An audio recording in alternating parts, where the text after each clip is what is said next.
Hello and welcome along to the beginning of the 9th season from this FM22 One Club story with Hemel Hempstead Town with me, Daniel.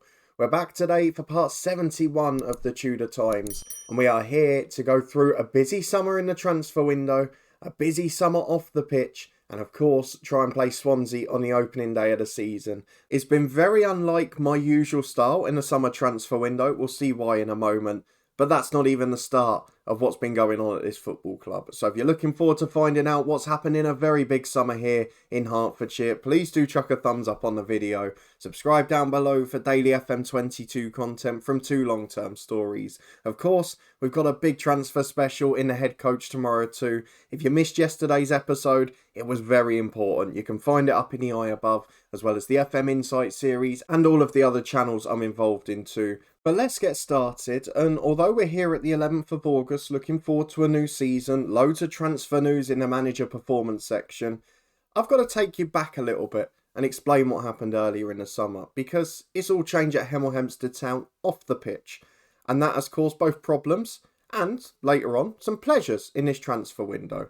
Let's start with the problem, because we have had, at the start of this summer, a takeover. Let me go to the staffing so you can see. Greg Wilson, no longer our chairperson. It is Nathan Swales, a local investor. We got to around the end of May. We were just trying to wrap up our stuff for the start of the transfer window. We were trying to get a couple of players in on loan from our parent club that were going to be great. And it was all ruined because as soon as we had that interest of a takeover, we went into transfer embargo. It lasted 3 weeks. We were up to about the 20th of June, just as the season was ticking over. But then Nathan Swales came in.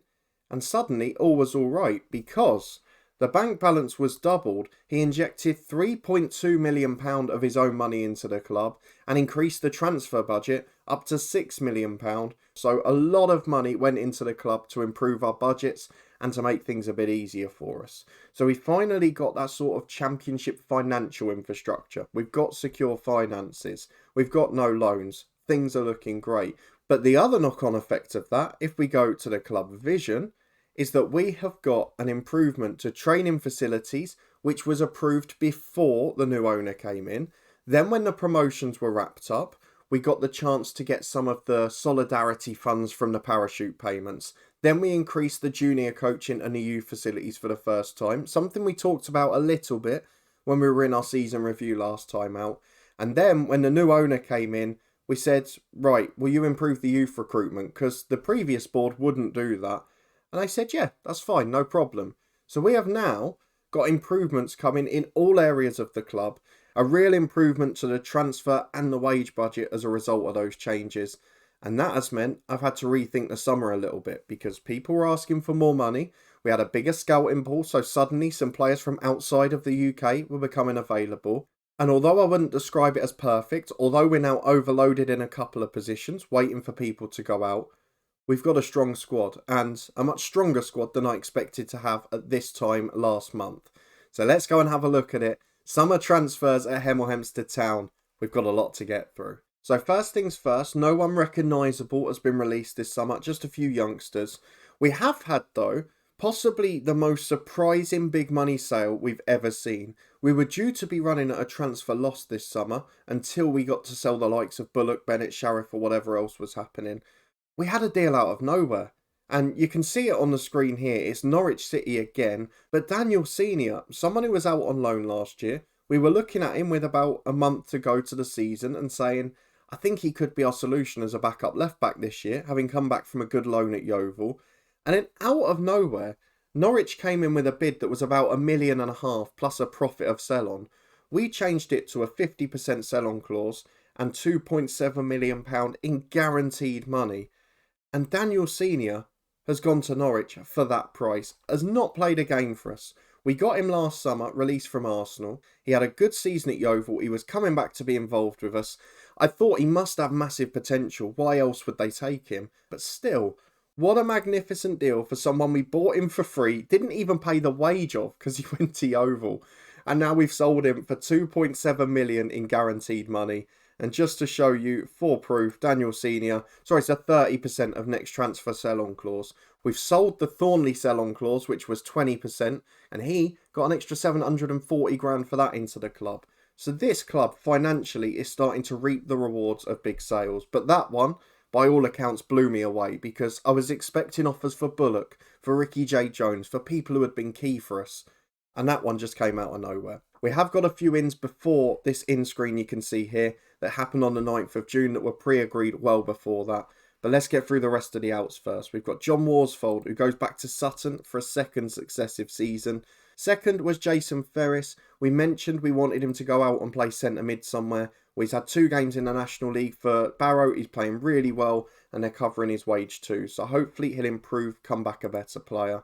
We also let Jonathan Mitchell go to Burnley for 10 grand. We've got Chijoke Mohammed, who went to Falkirk. He was also on loan at Sutton last year. He's going to Scotland to try his hand this time though.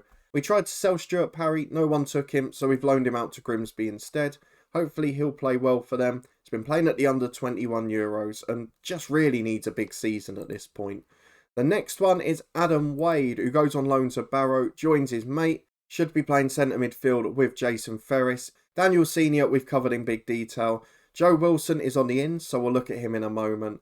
Brandon Brian Moore, another one we tried to sell. He wasn't happy at the club, but Solihull took him on loan because nobody else wanted to pay for him and they're paying 100% of his wages. So simple enough to get that one done. Josh Berry has gone on loan to Morecambe. Hopefully he'll make it. We've given him a new deal. He's still improving. I just want him to cross that line because he is a championship talent. And the same for Bilal Jesus Garcia, who returns to Salford for a second season. They came up last season from League 2 to League 1. Hopefully he'll do well at that level too.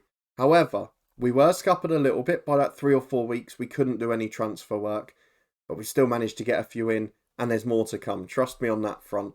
But some of these free agent deals have blown my mind that they became available. What it does mean is a slight change in wage structure because we've had to pay a little bit more to get quality players in. We did for the first ever time offer 10 grand a week to someone. They rejected us for AC Milan to give you an understanding of how much quality we were going for. There he is, Filip Zaberski we went in for. There's still a couple despite that though. So first deal of the summer you already knew about. Stefan Bashetic has come in from Ibiza, 170 grand for the centre half. You may remember he's the man we desperately tried to sign at the end of deadline day in January. Didn't quite get the deal over the line. And you can see what impact it made because he is the best centre half at this club. He's a natural ball playing defender. And if we do lose Egan next summer, he can push on into midfield. So plenty of experience of English football with Kidderminster, with Leyton Orient and as a youth player at Liverpool.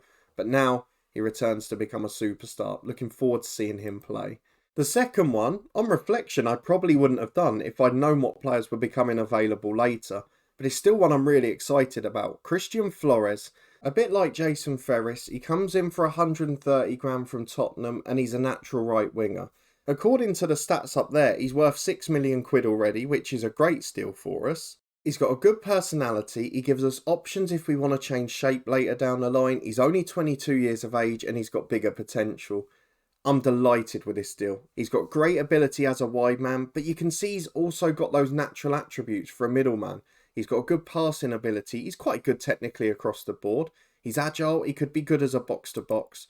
And it's something we're going to gradually introduce him to. So we'll start with the cup game in midweek and then we'll work him into the team. Because since we've signed even better players and he's sort of there with the likes of Alidor Hamilton, we haven't yet lost Bullock, which gives us an extra player in the team.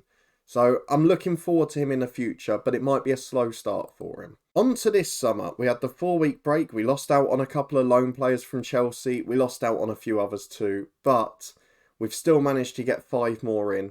Now, a couple of these are just youngsters or backups to cover certain position. However, there's a couple of really good players in here and I'm very excited. So, Rodell Richards you all knew about, 140 grand from St Mirren. Look, he scored 13-14 goals last year and we're talking about someone who, at 28, is going to score goals at the championship level, is happy to be a backup behind our first choice front two of Stutter and Ricky J. Jones. And I just didn't think we were going to get a better player for the same wage or the same price. So it made sense to get him, and Stuart Parry has then gone as a result. Joe Wilson, we mentioned he's gone on loan to Woking. He is a young right winger. He doesn't fit our tactical structure at all, but he became available on a free after his deal expired at Wolves.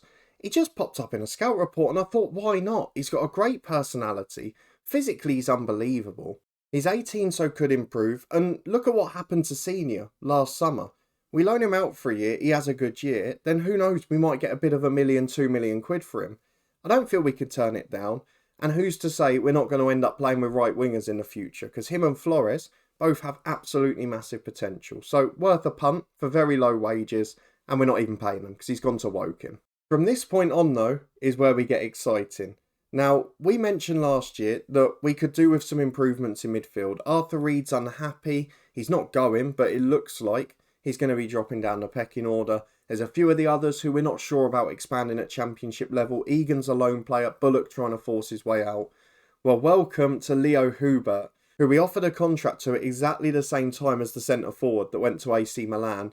And I just did it as a sort of punt, a stab in the dark, because there were clubs he wanted to join more. There were some big clubs chasing him, so I think the likes of Ajax and Stoke made offers as well. But Leo Hubert chose to join Hemel Hempstead Town. Now, we've offered him to play in a role or duty that we're not going to, so there could be problems later down the line. But for free, if we don't make a profit on this lad, I'll be more surprised than anything we've ever had. Because look at him. What a player. 23 years of age. Former under-21 international for France, has played first-team football for Monaco, 25 starts in Ligue 1 last year, has played for Cercle Bruges on loan for the second half of the year, not quite sure how that works out, but still has been absolutely brilliant. What a player he is. At 23, he's fantastic physically, he's left-footed, he can play holding mid, centre mid, it says left mid, but he's not great out there, but he's great in a tackle, he works his backside off, and he's a leader. There is so much to like about this lad. He can become a club legend, but the truth is, he's probably going to get sold on quite quickly. Got a bit more potential than he's already showing. Worth £2 million despite joining for free a few moments ago. I was blown away when that deal came through. £6,000 a week. He's going to be worth every penny because we're going to make a lot of money on that kid. The next one, just the backup left back. That's to replace Daniel Senior, who went to Norwich. We tried to get a couple of really good players, and actually, if I show you, there was one who we lost the work permit on. It was this guy who'd agreed to join us, a Swiss international at Club Bruges, but unfortunately, he hasn't played enough games for his country and failed a work permit as a result. He's now gone to Club Bruges permanently. He was available and willing to join us on a free, and it's going to be another one that got away because he's worth good money. He's a solid left back, but it just wasn't to be. So Daniel Harvey comes in instead. He is a solid left back. He's 31 years of age, former Scottish under-21, has played loads of football in England and in Scotland, and will just do a job. He's basically our Thornhill for this season, but without the potential. And then the excitement came back because Daniel Georgi popped up in a scout report the following week, and much like Leo Hubert, he's got me excited.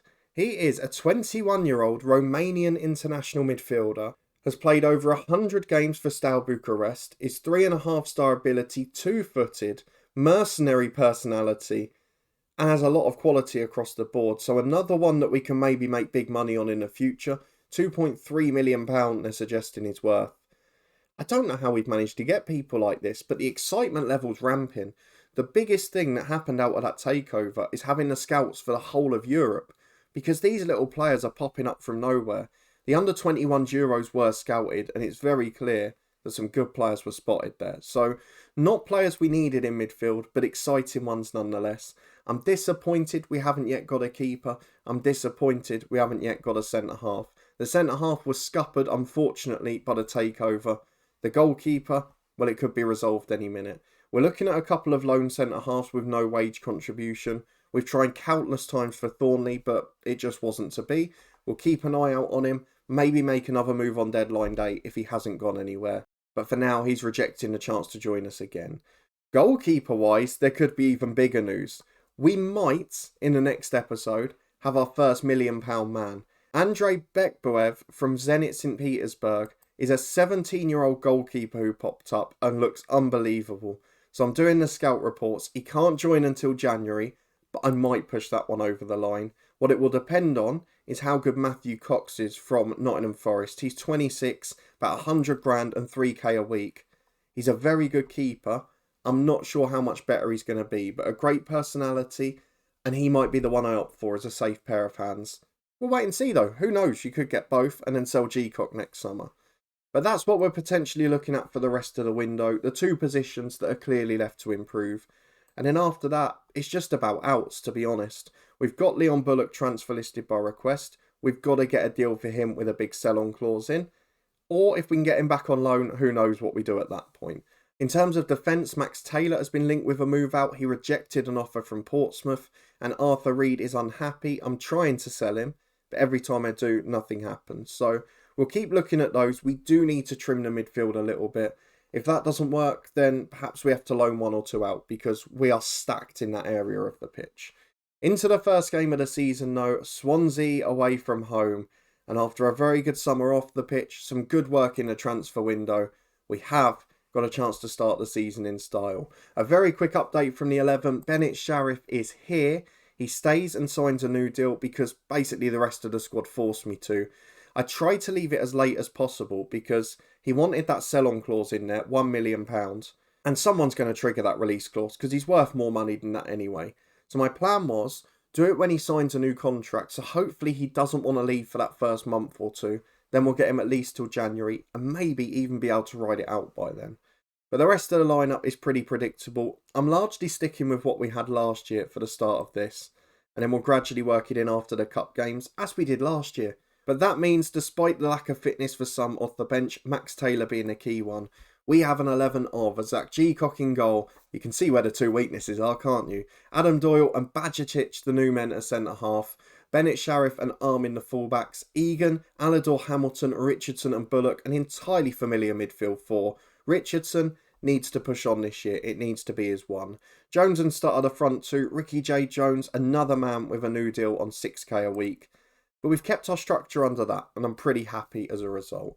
So that's our first 11. It's the same tactic, it's the same style. So let's see how we get on the first day of the season. Let me know in the comments where you think we'll finish. And actually, let's check where we're predicted to. Season preview, 23rd again. They've learnt nothing from last year, have they?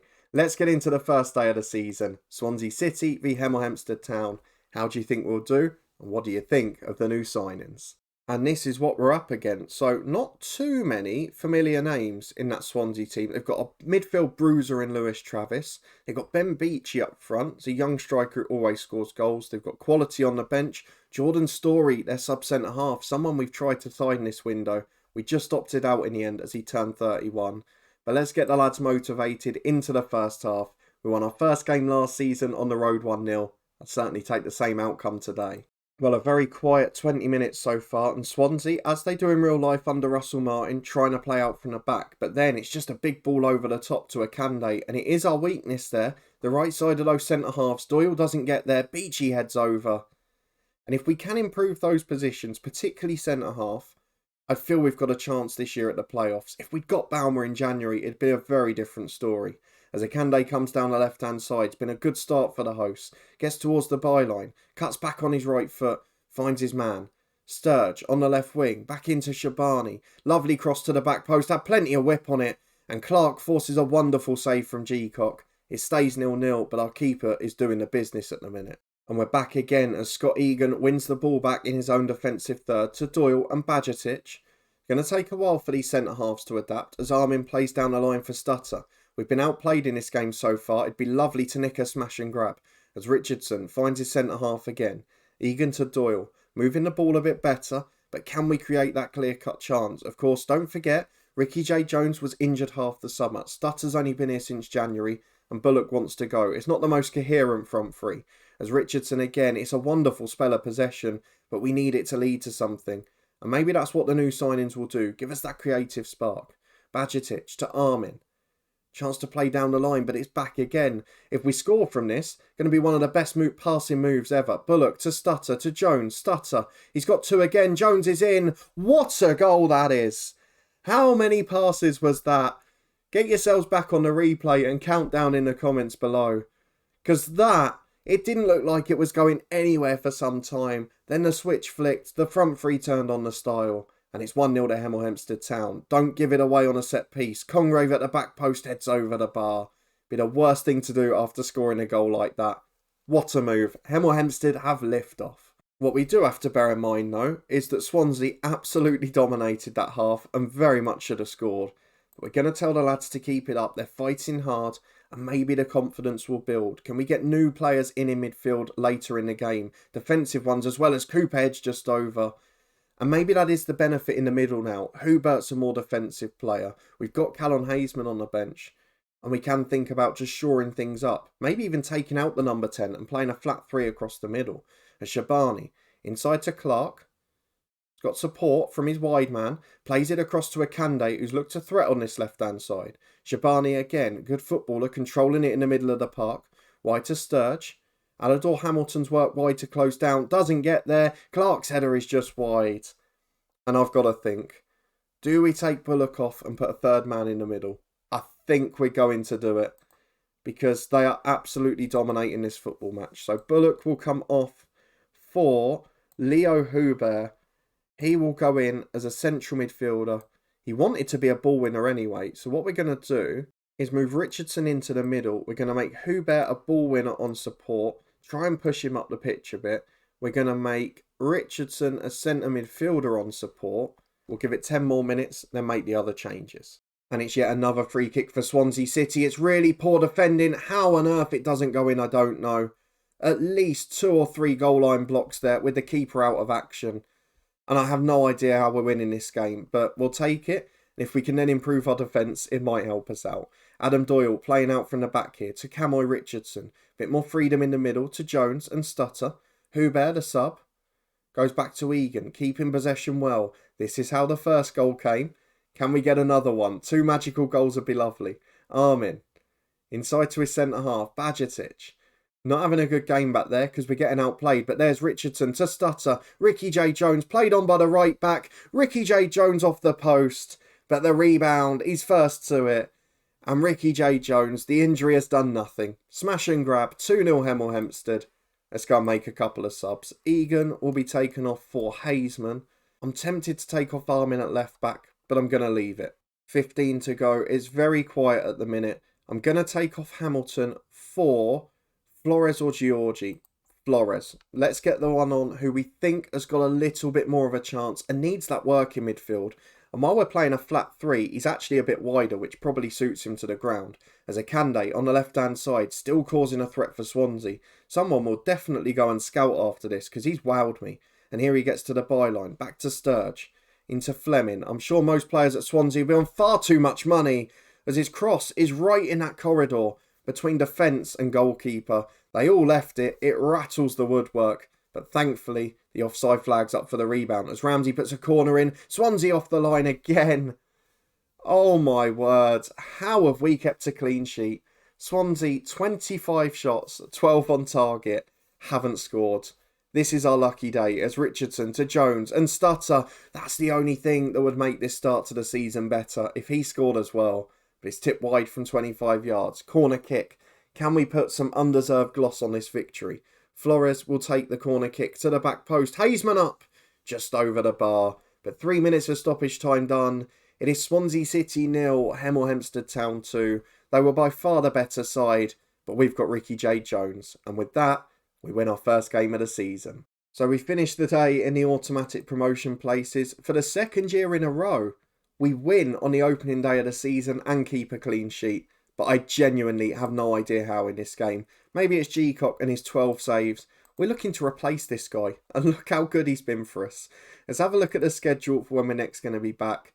It's going to be transfer deadline day. We should have a bit more work done by then. But let me know in the comments what you think of the transfer window and that first day of the season. If you did enjoy the episode, please do put a thumbs up on it. A big takeover, lots happening off the pitch. If you want to stay up to date and see how the season goes, then subscribe down below and turn that notification bell on. Daily FM22 videos from 2 long-term stories with the head coach back for a new club at transfer special tomorrow. Check out yesterday's video if you haven't seen it in the eye above. Links to the Twitch channel and a football podcast up there too. But above my head now, you can see the FM Insight playlist. Little tips, guides and tutorials from different parts of the game. I hope you enjoy them and I'll see you next time.